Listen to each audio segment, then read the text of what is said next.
Bonjour et bienvenue dans cette seconde partie consacrée à la réforme de Martin Luther.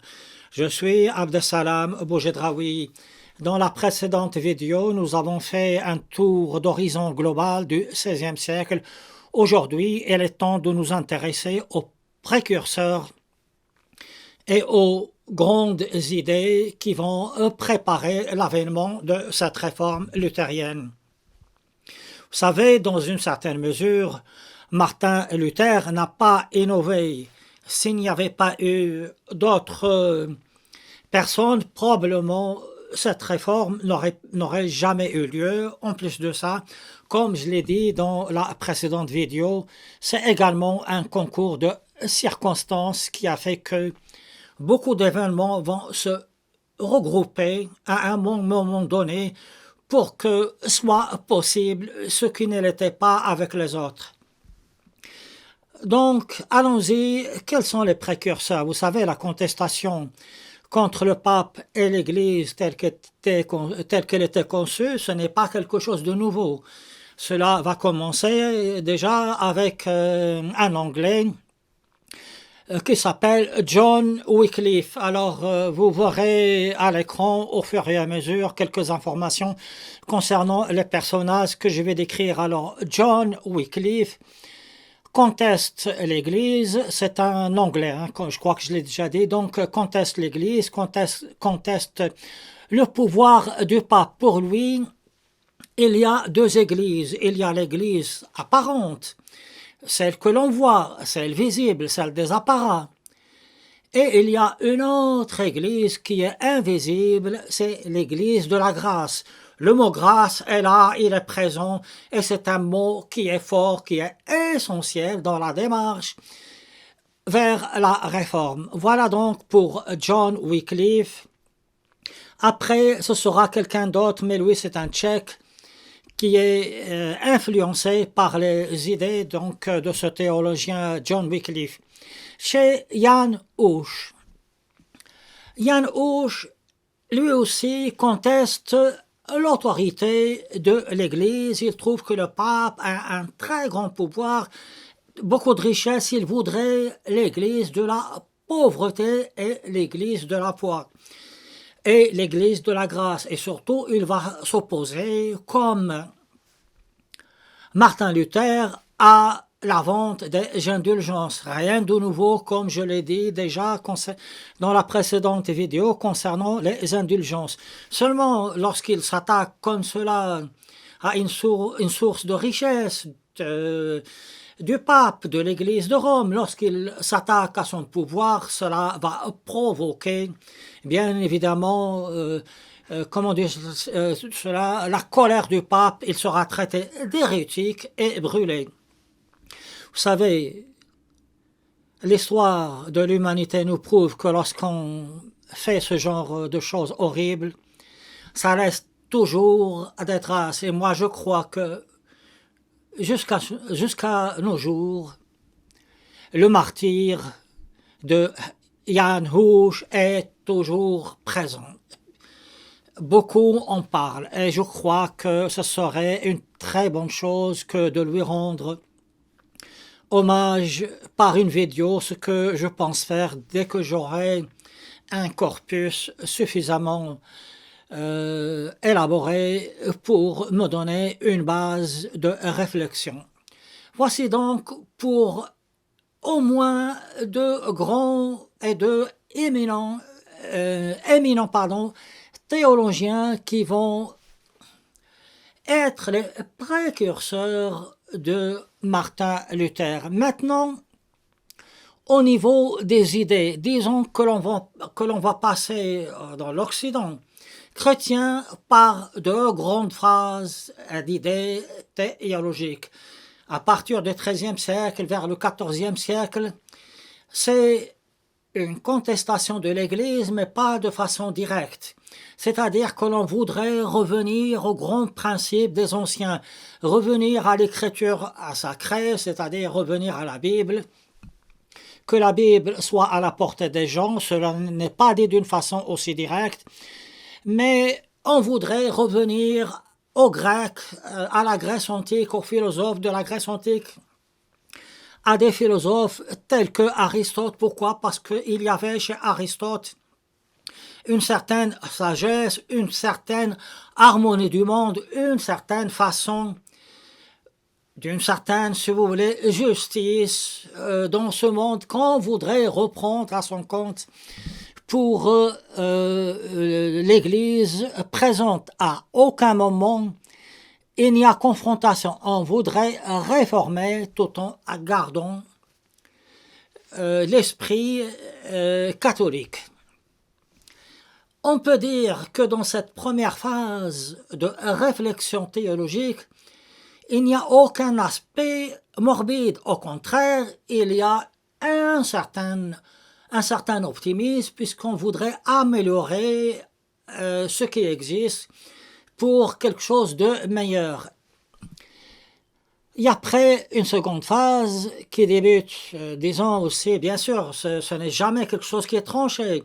Il y a toujours une transition vers le XIVe siècle, mais qui va beaucoup apparaître au niveau du XVIe siècle. Pourquoi? Tout simplement parce que il y a cette épidémie de la peste noire qui va décimer une partie de l'Europe et qui fait que la mort est présente, quasi présente. Il suffit juste de sortir pour que vous constatiez de vous-même les corps qui meurent dans une certaine, comment dire, comme s'ils pourrissent. Vous voyez les corps qui se décomposent et vous voyez la mort tout le temps, elle est toujours présente.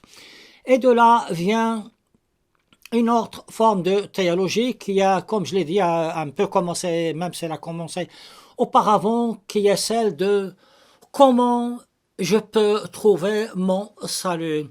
Et le chef de file de ce genre de réflexion, c'est Guillaume d'Occam. Alors, Guillaume d'Occam dit que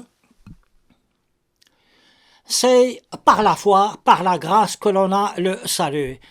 En ce sens, nous sommes dans les idées un peu, c'est-à-dire des pensées précurseurs de celles de Martin.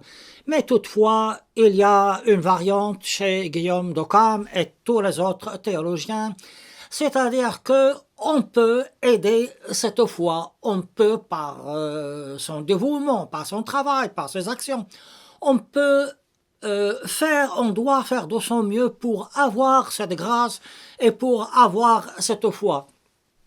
Lorsque vous dites ça, lorsque vous pensez cela, cela implique dans le contexte de morbidité que vous allez vous poser la question que du reste Martin Luther lui-même va se poser également. Et si je devais mourir avant d'avoir fait le maximum pour la foi, pour mon salut, pardon, qu'est-ce qu'il va advenir de moi? Nous sommes dans la culpabilité, nous sommes quelque part dans une théologie, je ne voudrais pas utiliser le mot morbide, mais quelque part, il s'agit bien de cela. C'est une théologie où l'homme recherche son salut. Et ça, c'est quelque chose qui est primordial, qui va préparer l'avènement et qui va préparer ce que sera la réforme de Martin Luther.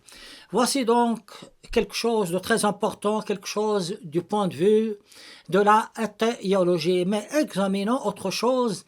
J'ai dit que dans la dernière vidéo que il y avait un courant de pensée qui est l'humanisme. L'humanisme sera représenté au moins par deux personnes.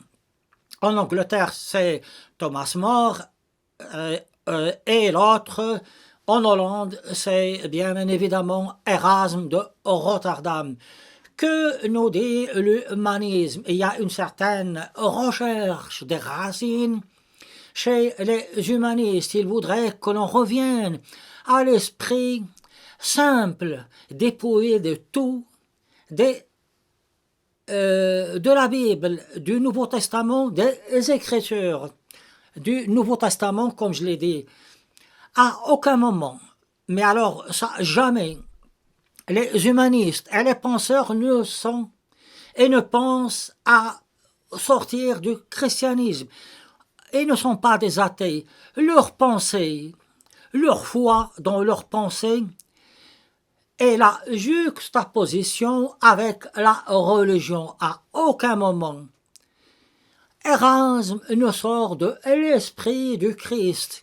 C'est un humanisme chrétien, mais alors chrétien à 100% en utilisant cette expression un peu moderne. Et bon, qu'est-ce qu'on peut dire de cet humanisme?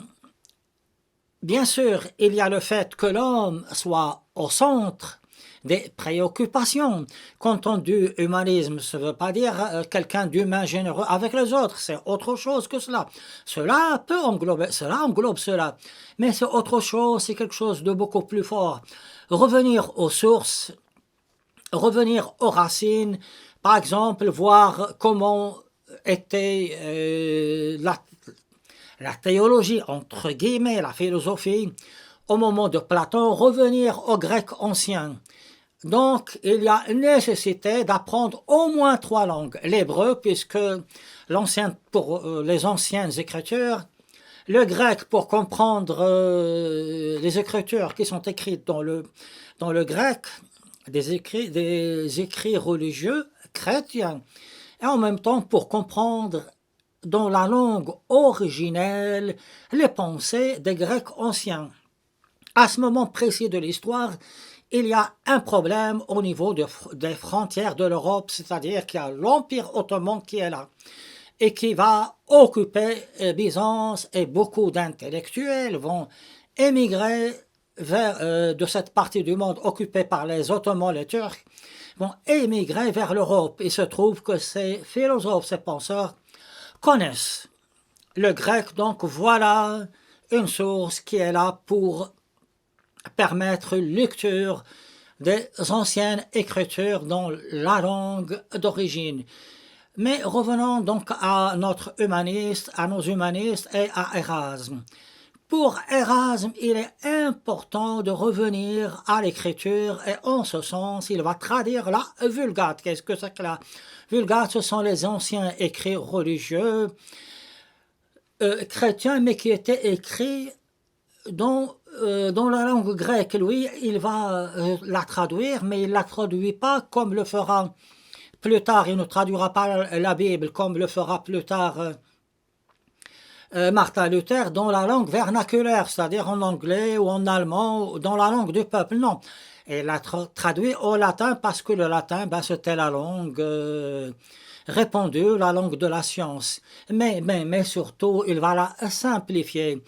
Erasme va utiliser une méthode qui est appliquée sur la littérature pour dépouiller ces écritures saintes de toutes les scories qu'elles comportent, c'est-à-dire qu'il va comparer plusieurs versions de la Bible pour éliminer tout ce qui lui paraît superflu.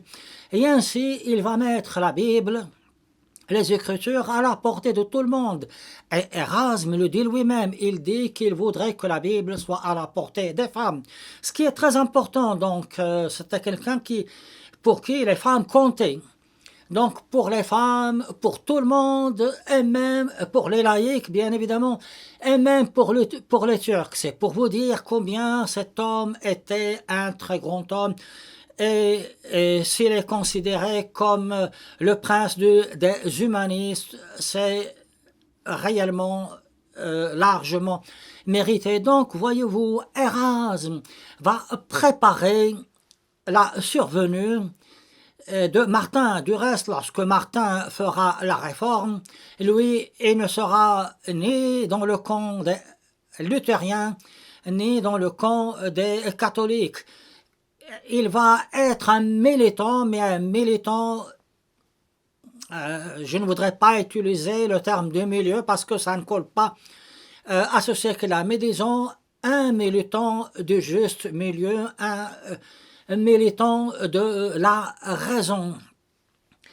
Il y a chez Erasme la volonté de contester l'Église, mais à aucun moment il ne voudrait la changer. Et c'est ce qui va faire la différence avec la réforme de Luther, qui lui-même, dans un premier temps, ne voulait pas changer l'Église. Pour Erasme, l'Église telle qu'elle est, si elle doit être contestée, elle le fait. Mais alors avec intelligence et brio dans son livre « Éloge de la folie », si elle doit être changée, pardon, qu'est-ce que je raconte là? Si elle doit être contestée, on ne doit pas changer l'esprit même du christianisme. Il y a chez Erasme, comme chez chez Erasme surtout, une superposition de sa foi, de son modèle qui est le christianisme et de son humanisme. Donc Erasme est pour le rapprochement des Écritures vers que les Écritures se rapprochent des gens simples. En ce sens, il reprend l'esprit de Jan Hus et l'esprit de John Wycliffe et l'esprit de tous les autres théologiens. Et surtout, il prépare la survenue de Martin Luther. Voilà, c'est tout ce que j'avais à vous dire pour aujourd'hui. La prochaine fois, prochaine et troisième vidéo, enfin nous aborderons ce brave Martin Luther. Après cela, nous aborderons une question qui est essentielle. En quoi la réforme de Luther diffère du catholicisme? D'ici là, je vous souhaite de passer un bon week-end. Je suis Abdesalam Boujedraoui. Continuez à vous prendre des mesures contre le Covid, la Covid qui est toujours là.